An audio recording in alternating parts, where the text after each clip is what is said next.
What could possibly make the royal household freeze in stunned disbelief? Not a scandal, not a tabloid leak, but a whisper from the grave of Queen Victoria herself. When Princess Beatrice stumbled upon a long-hidden letter sealed with wax and secrecy, everything changed. The contents? A prophecy about a royal outsider, one unmistakably fitting Meghan Markle. Before we go deeper into what this really means for the royal family, make sure to subscribe so you don't miss a single update. It began with an ordinary stroll through the palace's oldest wing. Beatrice, curious and idle, found herself drawn to the neglected royal archives, a place even most staff dared not venture into. Dust coated the mahogany shelves, the scent of old parchment and aged wood hanging thick in the air. In the corner, behind a half-collapsed stack of forgotten ledgers, she noticed something peculiar, a velvet box tucked away in the shadows, untouched, undisturbed. It was no ordinary storage. This was the kind of box reserved for state secrets, or worse, royal scandals best left buried. She lifted the lid with trembling fingers, and there it was, a scroll, wrapped in burgundy silk and bound with a wax seal, etched with Queen Victoria's personal insignia. No date, no title, just a feeling. An oppressive weight seemed to settle around her the moment her eyes met the parchment, like time itself had stopped to watch. Carefully unrolling it, her eyes raced across the elegant yet frantic handwriting, at first unsure, then horrified by the words forming before her. A prophecy, cryptic, emotional, but unmistakably clear in its warnings, and the description of the woman at its heart, an outsider, American-born, whose presence would one day fracture the crown, matched Meghan with eerie precision. Panic surged through her. This wasn't just eccentric rambling. This was Queen Victoria predicting the arrival of someone who would not only disrupt the royal lineage, but whose mere existence would shake the monarchy's foundation. Beatrice didn't wait. She rushed the scroll to senior advisors, demanding answers. Within hours, a quiet yet urgent lockdown of the archives was initiated. Doors sealed, staff questioned. The document, photographed and sealed again, vanished into a new vault, this one under direct oversight of the king's private secretary. But it was too late to keep it contained. A junior aide, reportedly present during the initial reading, leaked just enough to set the internal court ablaze. One quote made its way around like wildfire. The room went silent. Nobody knew what to say. Total speechlessness. This wasn't merely a prediction about Meghan, it hinted at a reckoning, a royal unraveling. Something deeper, older, and far more dangerous than a family feud. Suddenly, Meghan wasn't just a controversial figure. She was a prophecy come to life. And if Victoria's final message was true, then the monarchy was already living on borrowed time. But what exactly did Queen Victoria see? And why was her warning buried for over a century? In her twilight days, Queen Victoria wasn't just mourning her empire, she was writing feverishly by candlelight, consumed by visions. Unseen until now, her final writings describe a dark-haired phoenix from the west who would challenge the crown from within. She feared not revolution but reincarnation. As her health began to wane and her dominion stretched thin across the globe, Victoria turned inward. Her public image, the firm, unshakable monarch, masked a woman growing increasingly obsessed with death, legacy, and omens. Behind palace walls, she sought guidance not from her ministers, but from mediums. Letters once dismissed as eccentric now tell a different story. Queen Victoria was chasing prophecy. She corresponded in secret with spiritualists from across Europe and the Americas, requesting seances, astral readings, and ancestral communions. To those closest to her, this was grief. But the truth was far darker. Victoria wasn't grieving her husband anymore. She was afraid of something else. Something coming, something inevitable. One séance stands out in particular, recounted in a hidden journal written by her most trusted lady-in-waiting. A French clairvoyant, gifted with a reputation for accuracy and doom, whispered to the Queen that the line of Windsor would one day be pierced not by rebellion, but by love. A woman with fire behind her smile, born across the sea, shall enter through devotion and leave behind embers. Those words reportedly sent Victoria into a state of agitation so severe that her physicians were summoned. For days after, she refused public appearances, speaking only in riddles, scribbling phrases into a leather-bound diary no one was permitted to open. Over and over again she returned to the same metaphor. A phoenix not in flames but in disguise, her letters from that period drip with symbolic language. She writes of an American rose, a silken tongue with thunder beneath, and most chillingly a mirror-born daughter, who shall bear neither title nor silence. Her staff dismissed this as dementia. But those who dared read further into her writings knew this wasn't simple decline. It was warning. The crown, she believed, would not fall to politics or scandal. It would fracture from within because of one woman. A woman history had yet to name. And so she wrote her final prophecy, wrapped it in silk, and sealed it with her signet. No pomp, no fanfare, just 5 words etched on the casing to be opened in crisis. She hid it in the deepest recesses of the royal archive, not among state records or Coro nation documents, but in the section reserved for monarchy myths, curses, and secrets too volatile for history books. And there it remained for over 100 years, untouched, unread until Beatrice's trembling hands unrolled its terrifying words. And crisis did arrive, but not until Meghan Markle walked into Windsor, unknowingly fulfilling every word. Was Meghan's destiny always royal, or was she chosen by something older than tradition? Her life's pattern eerily mirrors the prophecy: outsider origins, rapid rise, royal rejection. What if Meghan was never just a duchess but a symbol foretold to bring reckoning? From the very beginning, Meghan Markle was never typical. Born far from the velvet walls of Windsor, raised in the bold glare of American ambition, her path should have stayed worlds away from the monarchy's reach. And yet, step by step, her life moved with uncanny precision toward the very center of royal power. A biracial woman, an actress from Los Angeles, known not for lineage but for voice, her emergence into royal consciousness felt like a disruption. But in the shadow of Queen Victoria's prophecy, it begins to feel like fate. As a child, Meghan was described as precocious, defiant, compassionate to the point of rebellion. Traits once praised in modern America, yet in the monarchy, those same traits would be branded as dangerous. The moment she entered the royal sphere, something shifted. To the public, she was dazzling, a breath of fresh air. But behind palace doors, tradition trembled. Meghan did not bend. She questioned protocols, challenged expectations, refused to be reduced to a ceremonial figure. Her very presence was political, her refusal to be silenced revolutionary. Suddenly, Victoria's language in the prophecy, a woman with the tongue of flame, who walks in silk but thinks in steel, felt less like metaphor and more like description. Meghan wasn't simply a new duchess, she was a contradiction. A woman of the world in an institution built on isolation.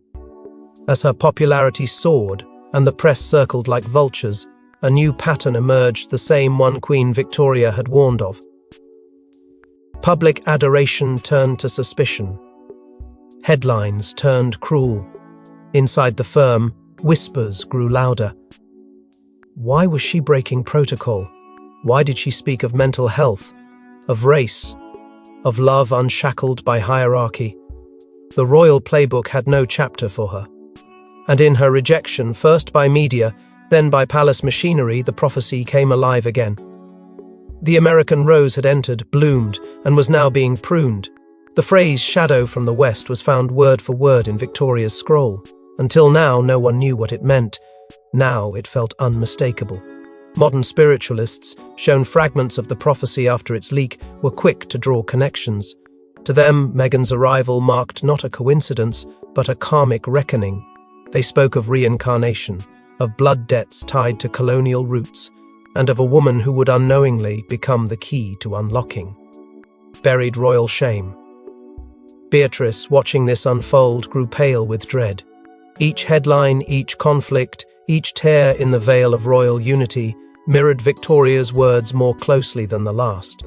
She confided in a friend that she could no longer deny it. Meghan might be the one the prophecy warned us about. But Beatrice's discovery wouldn't remain in secret for long, and once Meghan found out, the prophecy would take a chilling turn. The prophecy wasn't meant to be read by its subject, but Meghan insisted.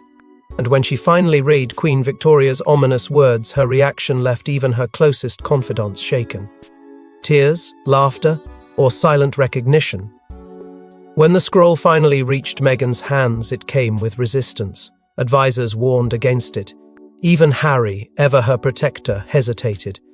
But Meghan, always drawn to truth no matter how dangerous, demanded to see what had caused such unrest behind palace walls. At first, she scoffed. Her initial reaction was pure skepticism. Sounds like fiction, she muttered. But as her eyes scanned the parchment, as the inked phrases sank in, her face began to change. Amusement vanished. Her expression darkened, not with fear, but with something deeper. Recognition. As though the words were not predicting her, but remembering her. A life lived before, a fate long written. Then came the phrase that hollowed the room. She who flees the throne, yet haunts it still. Meghan read it aloud, barely above a whisper, and the silence that followed was deafening. It was more than uncanny. It was piercing. Harry's face flushed with rage. He'd been kept in the dark, again, by the very institution he once trusted. They knew, he said, pacing. They knew this existed, and still they let the storm destroy you. But Meghan wasn't angry, she was quiet. As if something in her had just aligned, something she hadn't known was out of place. Her mother, Doria, ever the grounding force in Meghan's life, listened patiently as Meghan shared the prophecy. She didn't dismiss it, nor did she embrace it. Instead, she offered only one chilling piece of advice: be careful what truths you claim. Some were never meant to be carried. It was enough to rattle even Meghan's defiant resolve. For the first time, she questioned whether her journey into the monarchy had been choice or design.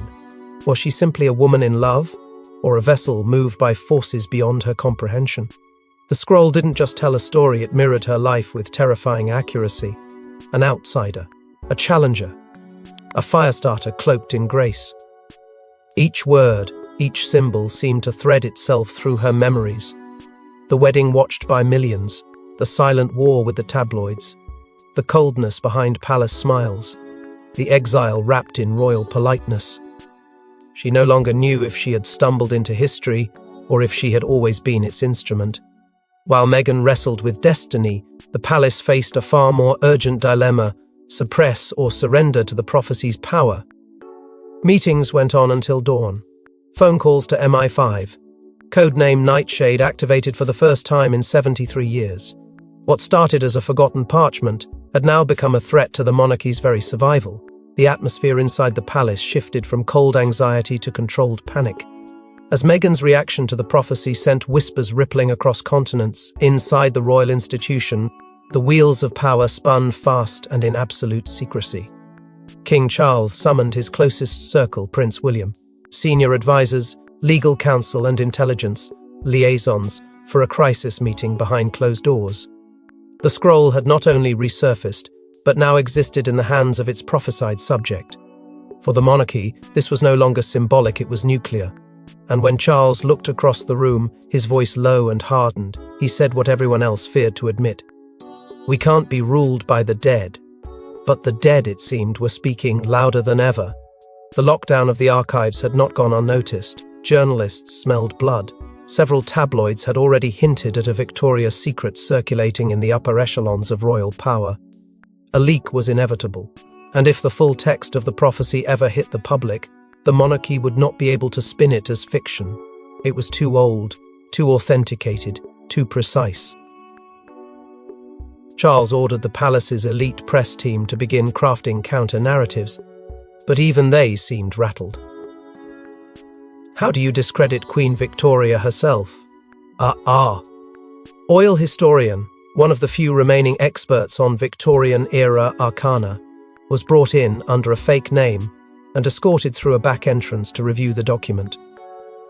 His verdict was swift and chilling. It's genuine. Every mark, every seal, every phrase matches Victoria's late writings. Worse still, he admitted, the prophecy had traces of codes used in her private letters, symbolic systems no one outside her inner circle would have known. That alone made fabrication impossible. The crown had no defense. Behind the scenes, Queen Camilla voiced a different kind of fear, not political but spiritual. She reportedly confided to a royal aide, "She will return, whether we allow it or not." Whether she meant Meghan or something older was left unclear, but the sense of inevitability haunted the room. William, however, was done with superstition. His frustration exploded behind closed doors. "This ends here," he declared, slamming down a folder containing contingency plans. "If we let this spiral, we lose everything: control, public trust, the institution itself." To him, this was less about Meghan and more about narrative. If the prophecy defined the future, then the monarchy would forever be seen as reactive, powerless in the face of a ghost's prediction. Still, nothing was agreed upon. No action plan, no strategy, just panic dressed as protocol. The prophecy wasn't a document anymore, it was a ticking clock. And as they debated containment, a far greater threat was already slipping past: their walls.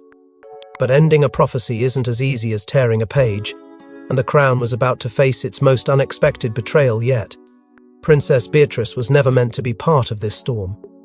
But guilt is a powerful force. In a tearful confession, she revealed the one part of Queen Victoria's letter she didn't show the palace, the part that connects Meghan to the bloodline itself. The original scroll had been unsettling enough, but what Beatrice had withheld, hidden even from the crisis meetings and shadow advisors, was something far more dangerous. A second page, folded and nearly fused to the back of the parchment, brittle with age and sealed in a way that made it easy to miss unless someone was looking. She had found it days after the initial discovery, her hands trembling as she peeled the thin wax apart. And what she read was not prophecy, it was confession. Queen Victoria, in the twilight of her reign, admitted to a secret her successors never uncovered: a liaison during her earlier years with a foreign envoy, whose bloodline was never acknowledged, whose lineage was swept under the marble floor of royal history. Beatrice carried the weight of this knowledge like a stone. She told no one, not Charles, not William. Only her sister, Eugenie, heard the truth in a whispered conversation behind a locked study door. "There's more," she had said, voice breaking. Something unbelievable. What followed was a chain of events that neither sister could stop. A discreet call to the royal historian revealed that yes, there were gaps in Victoria's private journals. And yes, there were colonial records obscure, redacted, suggesting the presence of a child born out of royal reach. A line that vanished until now. The implications were horrifying. Meghan, the American Duchess rejected by the monarchy, may not have been an outsider at all. She could be the descendant of a hidden branch, one rooted in scandal, erased by design. The prophecy had always described a challenge to the monarchy from within, but no one imagined it could be through blood. Beatrice was shattered, torn between loyalty to the crown and loyalty to the truth. She had lived her entire life as a minor royal, quiet, compliant, never causing ripples. Now, the burden of the greatest royal revelation in over a century sat squarely on her shoulders. Eventually, she could no longer hold it in. In a tense, emotional meeting with King Charles, Beatrice laid it all out. She showed him the hidden page, the research, the names, the uncanny connections across generations. "She might be one of us," she said, tears streaming down her cheeks. Charles stared at the parchment in silence for what felt like hours. The air between them filled with history, shame, and something else, fear. Because if what Beatrice revealed was true, then Meghan was not just a woman of prophecy. She was a woman of birthright. Now the question was no longer about prophecy, but inheritance. And the stakes? The very line of succession. Could Archie, Meghan's son, be more than just a royal grandson?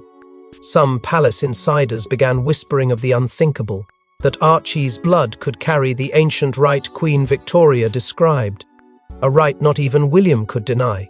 In the depths of the prophecy, amidst its veiled metaphors and cryptic symbols, one line now surged to the forefront: "A child born of the phoenix shall rise." At first it was dismissed as poetic flair, but after Beatrice's revelation that Meghan may be descended from an erased royal line, the implications of that single sentence began to shift from myth to potential monarchy. Archie Harrison Mountbatten Windsor, born into a storm of tabloid obsession and institutional caution, was no longer just the son of a duke and duchess. If the prophecy held any weight, he could be something much more dangerous, an heir with an unspoken claim. Whispers turned to frantic searches through family trees, historians cross-referencing names, timelines, and migration records. Then came the timing. Meghan's pregnancy announcement had been made during a royal tour, just days after internal documents reported increased tension between the Sussexes and the Crown. Some claimed it was coincidence, others saw divine timing, that the child was conceived at the height of division, that his very arrival was not chance but consequence. And suddenly the language Queen Victoria had used, so abstract before, felt eerily literal. A bloodline hidden, a fire reborn, a child destined. Not for the throne, but for its undoing. Inside the palace, panic escalated. Legal minds were consulted quietly, off record. Would a provable connection to Victoria, however distant, mean anything under constitutional law?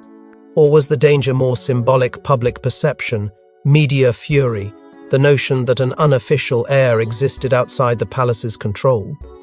Prince William was said to be incensed. His words, sharp and final in a classified briefing, echoed like a warning. This can't become a media war. If the world thinks Archie has a rightful claim, we lose control of the narrative forever. The monarchy's strength had always been its illusion of order. A fracture in lineage, even speculative, threatened to destroy that illusion in a single headline. Royal scholars debated in hushed circles. Some dismissed the theory as fringe speculation. Others argued that Victoria's prophecy had never been metaphor to begin with, it was record. A private document meant to surface at the very moment history demanded it, and now that moment had come. Behind the scenes, emergency plans were drafted. Statements were prepared, then shredded. The line of succession, though unshaken legally, was thrown into theoretical chaos. What happens when the world believes a forgotten heir exists? When myth becomes media? When prophecy becomes politics? But as the monarchy tried to contain the flames, Meghan made a decision that would burn the bridge behind her forever. She vanished from public view. No interviews, no statements. Until one day, a single letter arrived at Buckingham Palace signed by Meghan herself. The contents? A searing declaration, a severance of all ties, and a warning. In the days following the revelation about Archie, the world waited for Meghan's response. But none came, no public appearance, no carefully worded statement, only silence. It was the kind of silence that screamed, and behind it, a growing storm. Meghan, once so vocal, so fiercely visible, withdrew from everything: press, politics, even philanthropy. Close aides described her as reflective, haunted.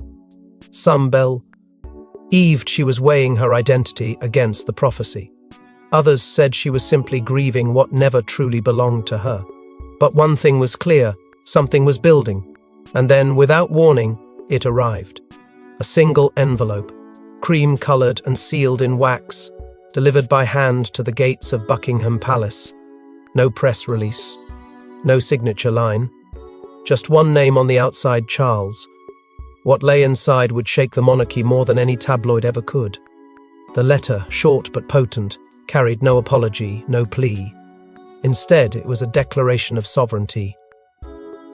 "Your future is not mine to carry," it read. "Your legacy is your burden. I have my own to build." The words were described by one palace insider as a final thunderclap. No anger, just severance. The message was clear. Meghan wasn't waiting to be written into history, she was writing herself out of theirs. Not as a victim, not as a symbol, but as a woman reclaiming her narrative. And in doing so, she shattered whatever illusion remained of reconciliation. Within hours, the contents of the letter leaked not from Meghan's camp, but from within the palace itself. What followed was a cultural eruption. Hashtags exploded across every platform. Hashtag The Phoenix Rises began trending globally within minutes. Supporters hailed the letter as brave. Critics accused her of abandonment. But the frenzy wasn't about sides, it was about power. Meghan had taken back hers. The world had witnessed her be silenced, reshaped, accused, and now, finally, she had spoken not in soundbites, but in truth. And then came the final line. a signature not of resignation but of defiance. "Tell Victoria, I'm not afraid." That sentence hit like a prophecy of its own. Not only had Meghan acknowledged the scroll, she had stared it down and walked away. No longer a figure trapped in fate, no longer a name dragged by legacy. She had turned the prophecy on its head, not by fulfilling it, but by breaking it. And for the palace, there was nothing more dangerous than a woman they could no longer predict. But in the shadows of Windsor, a final twist remained, because Queen Victoria's prophecy had one last line, yet unread, a century-old scroll. A single line no one had noticed until now. Discovered at the bottom in faint ink, a closing omen from Queen Victoria: "The crown shall fracture twice, and only one shall remain." But who remains? And what breaks next? In the aftermath of Meghan's letter, when the storm seemed to have passed and silence began to settle once more over the palace, Beatrice returned to the archive. Perhaps out of obsession, perhaps out of guilt. Or maybe she was just searching for something she wasn't ready to leave behind. Whatever the reason, it was during this quiet re-examination that her eyes caught something she had missed. At the very edge of the parchment, hidden beneath a crease, almost faded into invisibility, was one final sentence. A closing line, unsigned, unannounced: "The crown shall fracture twice, and only one shall remain." It was a whisper from the past, one that shattered any illusion that the ordeal was over. The first fracture had clearly been Meghan. That much was now accepted even by those within the palace who still refused to speak her name aloud. But if the prophecy had spoken of two fractures, then the worst was yet to come. Was it Harry standing at the edge of two worlds, struggling to choose loyalty over truth? Or was it William, burdened with the weight of a future he never asked for, slowly crumbling under the pressure of perfection? Some theorized that the second fracture would not come from departure, but from within, from rebellion in plain sight. The scroll's final line ignited a fire far beyond palace gates. Conspiracy forums erupted, news anchors speculated, and historians rushed to retranslate the entire prophecy. What had once seemed like a closed chapter had reopened violently. The public now dissected every appearance, every speech, every strained interaction between royal siblings, searching for signs of the next crack. Some claimed the second fracture was already in motion, invisible but inevitable. Others whispered that Meghan was never the danger, she was only the catalyst. The real reckoning, they believed, was yet to be named. Within royal walls, silence became doctrine. The scroll was resealed, the archives closed once again, but the damage had been done. The words were out, and the final line, short and chilling, left a question lingering in every room of the palace: "If only one shall remain, who will it be?" The answer no longer belonged to history books, but to time itself. Because in prophecies, as in power, there is always a price, and sometimes the most dangerous truths are the ones we try hardest to bury. As history echoes through royal halls, one thing is clear: prophecy or not, the House of Windsor will never be the same again. Thanks for watching. Please don't forget to like and subscribe, and we will see you in next one.